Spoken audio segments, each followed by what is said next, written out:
Hello everyone, it's Jason here and welcome back to a brand new Minecraft world. I've decided to move to a different world and create my own little server world for my commentaries. I know I said before I was going to do all my Minecraft commentaries on one world. I'm sorry guys, but I feel like I want to make this world into a bit of a server. Soon as I have everything in place, I can start making the changes that need to be made in order to make it into a functioning online server. Just a bit of a bitch slapped of physics in the background. Some items I dropped over there while I was working on a little maze. But today I'm not checking out the maze. Today we're checking out my Elytra flight course.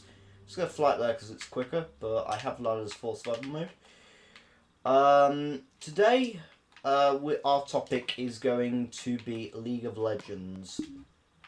League of Legends. More like lame of losers. Quote Jesse Cox, nevermore. Yeah, but aside the LOL community and Jesse Cox, not that I hate Jesse Cox. I like Jesse Cox. Who doesn't like a bit of? I'm sorry. That. No. I'm not doing that. No. Aside,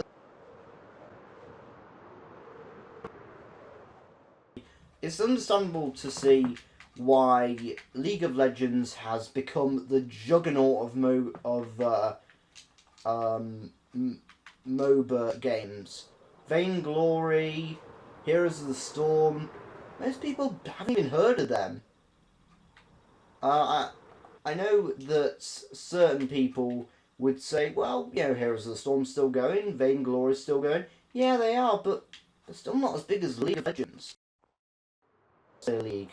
That's what some people call it. All the people just refer to it as LOL, LOL, other things. But it's all good, really, people. That's the big secret. The secret is it's all good. Oh, we can't swim in water. How very limiting.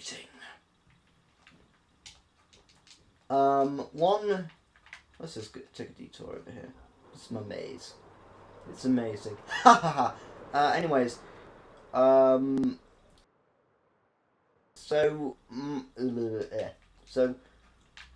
my thing with League of Legends is I tried it, but then it stopped working for my computer, and it wasn't much of a big loss. But what I will say is I really did enjoy League. It was a really good game. Dedicated players, masses of options to choose online.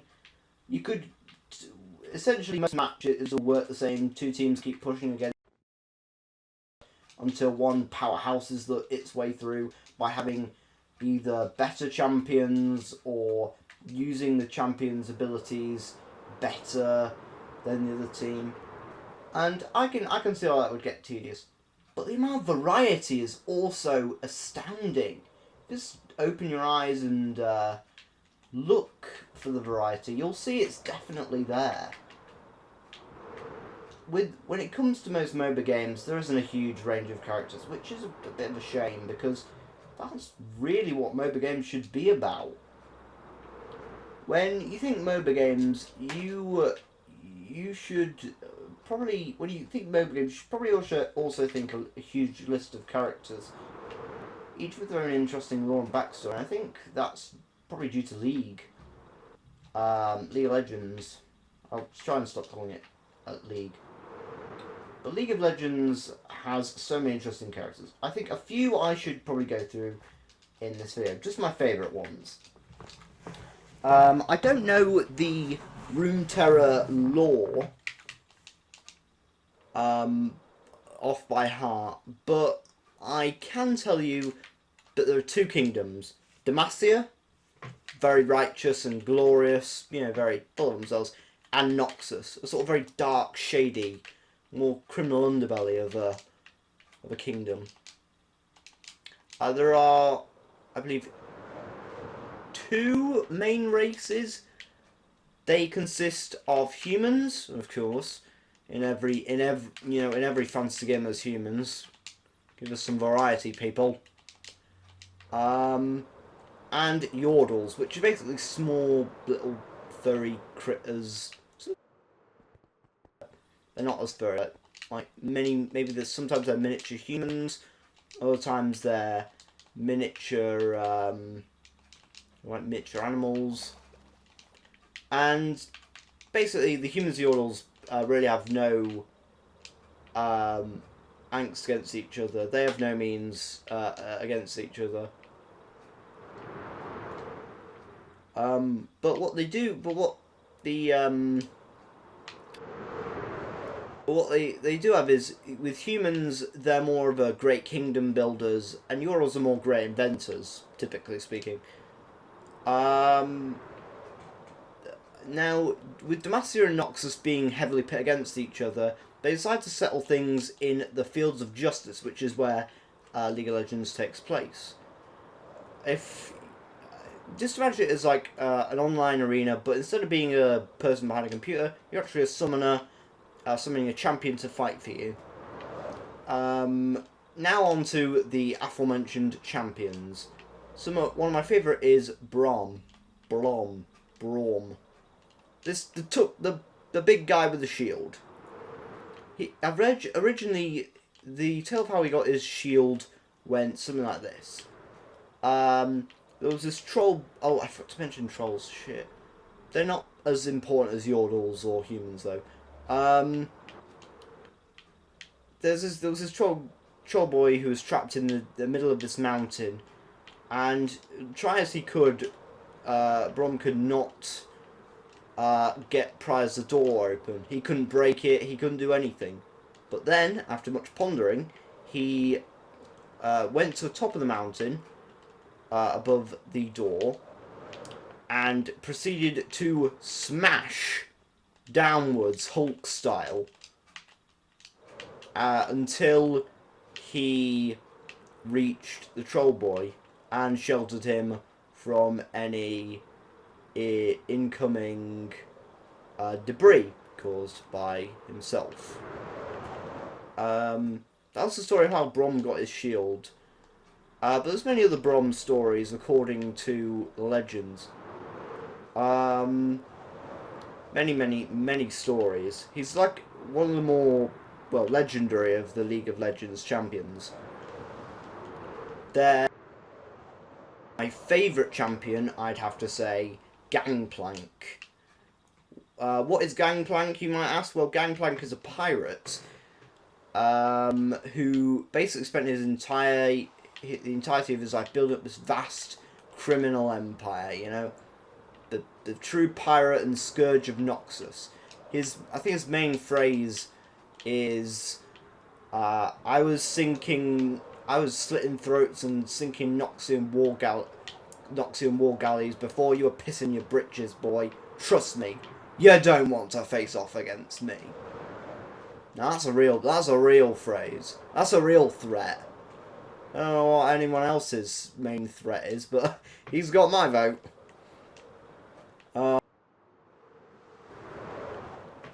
Gangplank has beef with mainly Miss Fortune, who he murdered his mother after she promised to make him a weapon, then saw, this guy's gonna screw people over with this weapon.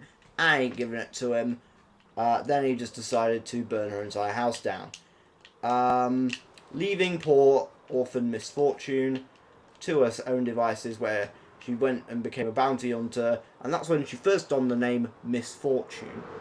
She's very infamous and actually led, I believe, the charge that actually brought down Gangplank's main ship, which basically ruined his entire career, really. But I didn't stop. Joined the League of Legends to sort of reclaim his status. It's a very good moral, Even if Gangplank is a terrible, pilfering, potentially shitty person. But he's an old man. Everyone loves crazy old men these days, don't they? Yeah, we love crazy old people. Anyways, let me just change the weather.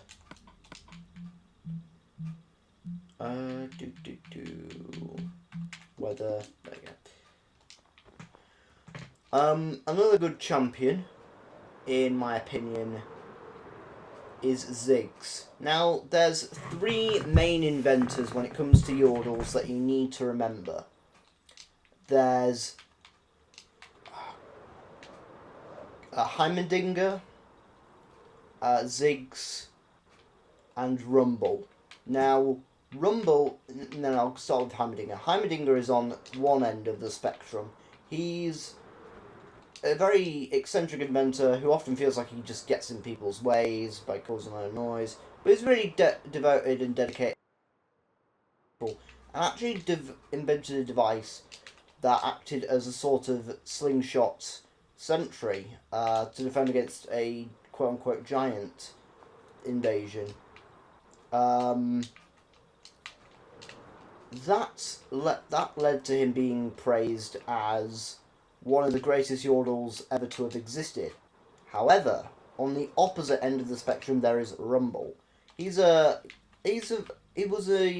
young, rugged, Nox, not Noxian. He was a young rogue who had ideals. However, he felt like he was held back by the fact that the Yordles were always selling out their technology to humans, and that got him, just saying that to a bunch of humans got him kicked off his sort of university course.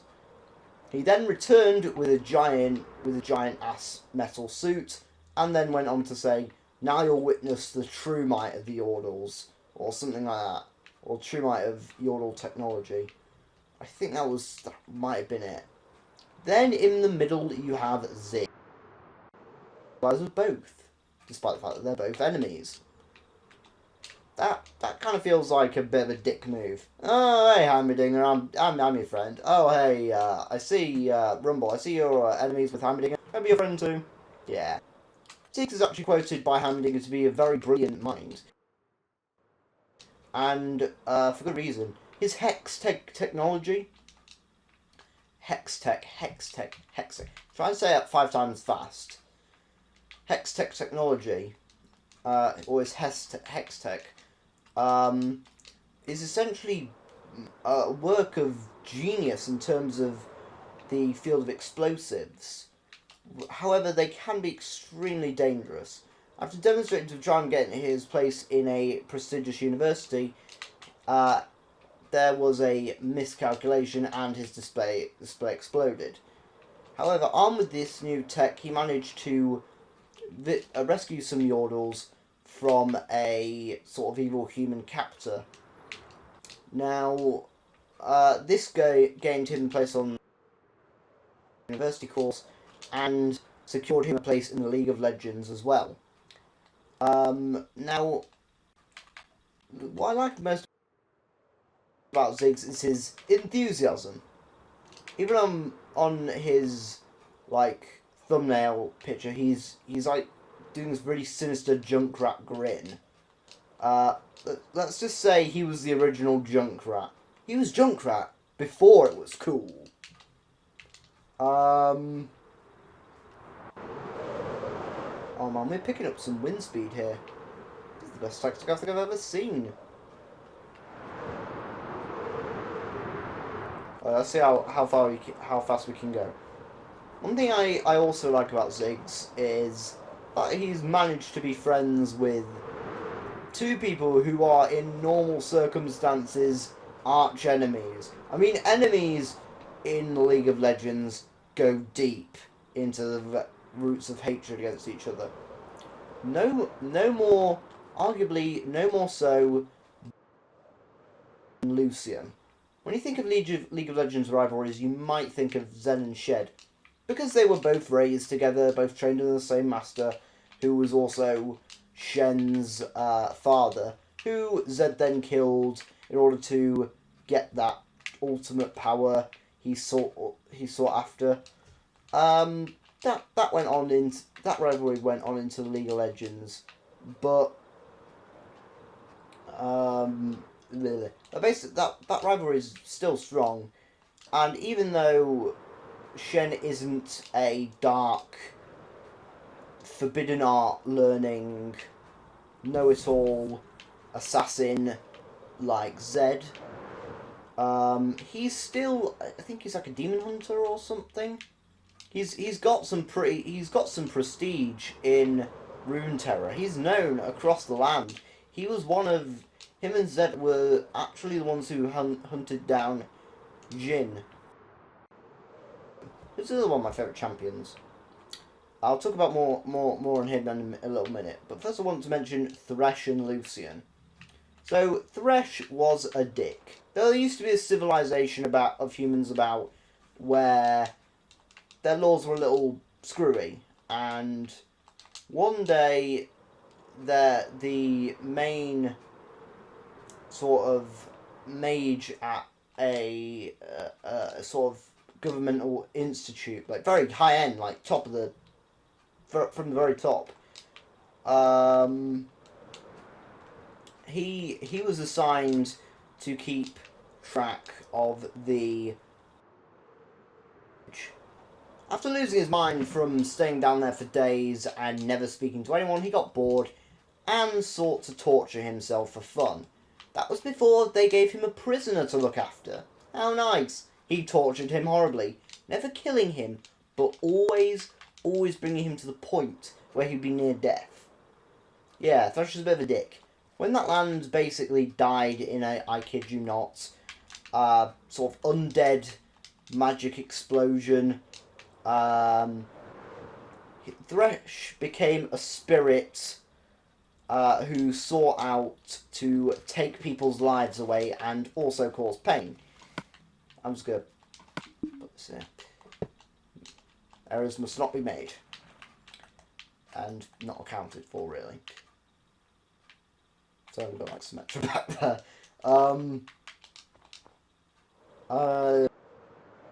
So after a while after, new human civilizations evolved, and one of those was the one which Lucian was involved with.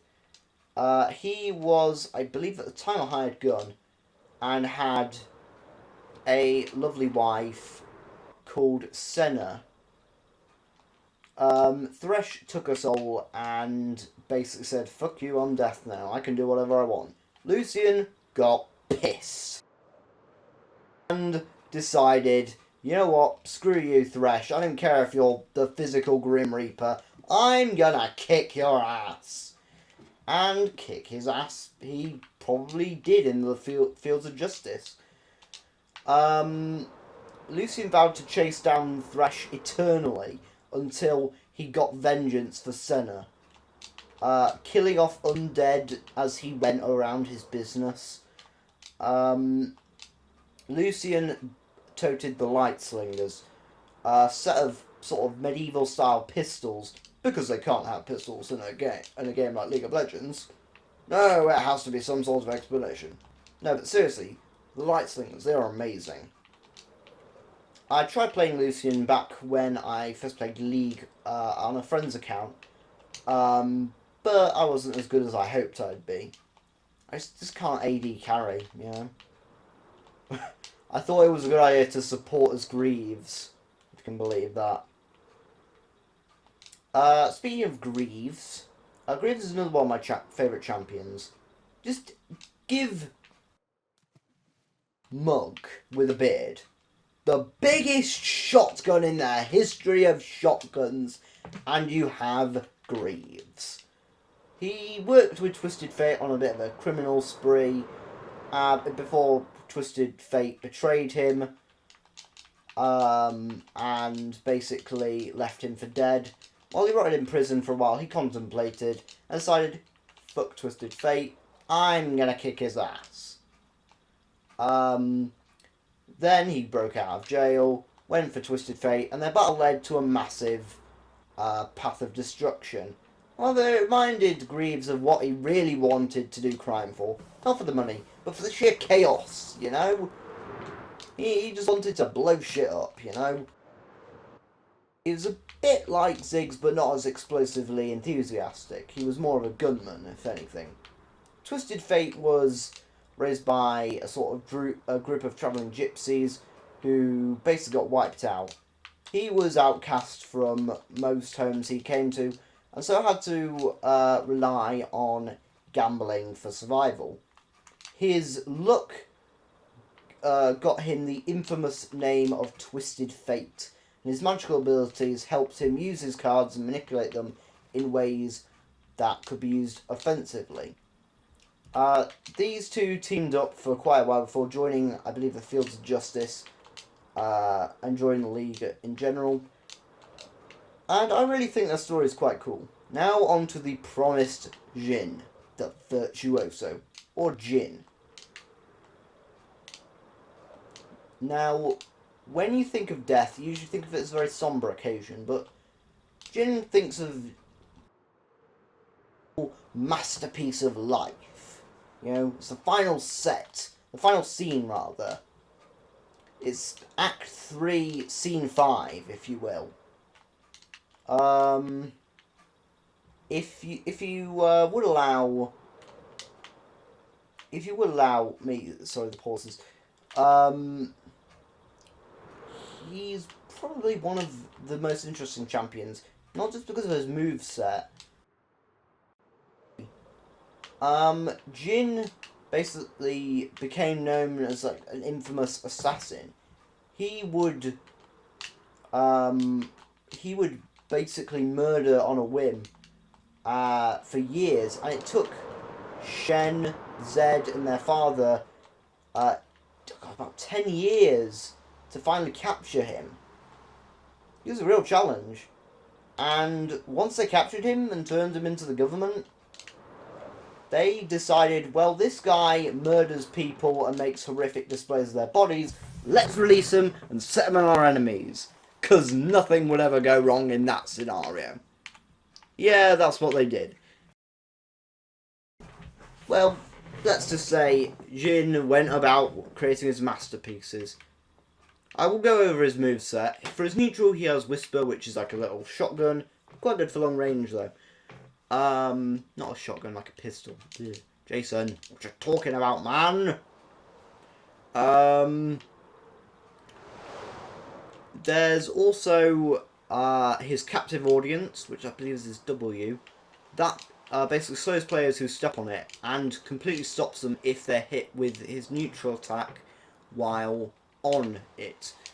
There's Deadly Flourish, in which he brandishes like a mega sort of, the only way I can describe this is mega ultra super cannon. That's not even his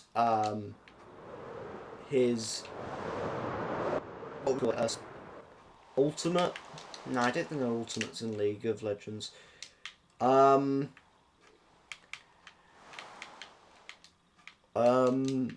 think it's sort of just like a regular mounted gun.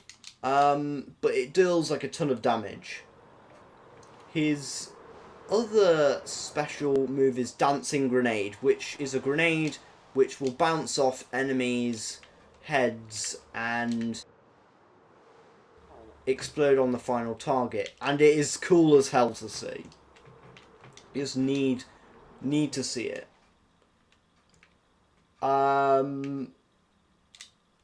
Now, here's the best part. His final move is called Curtain Call, and in it, he basically counts down from 4. With each count, and he can shoot from a very long range, and each shot is pretty deadly. Yeah. It's a pretty badass looking move, and Jin is a pretty badass looking dude. His melee game is obviously subpar. Oh, wait, was I like a bat there? Do do do do do. I'm the hero that Minecraft deserves, but not the one that needs. I'm Batman. Anyways, thank you for watching today, ladies and gentlemen. I've been Jason Paul McDermott, and you've been fantastic. I'll see you guys in the next episode. Hopefully we'll have a new subject to discuss. Pathetic fallacy. Just because it's the end of the episode doesn't mean it's that much of a tragedy. Anyways, guys, don't be like the weather and be all pathetic and phallitic about it.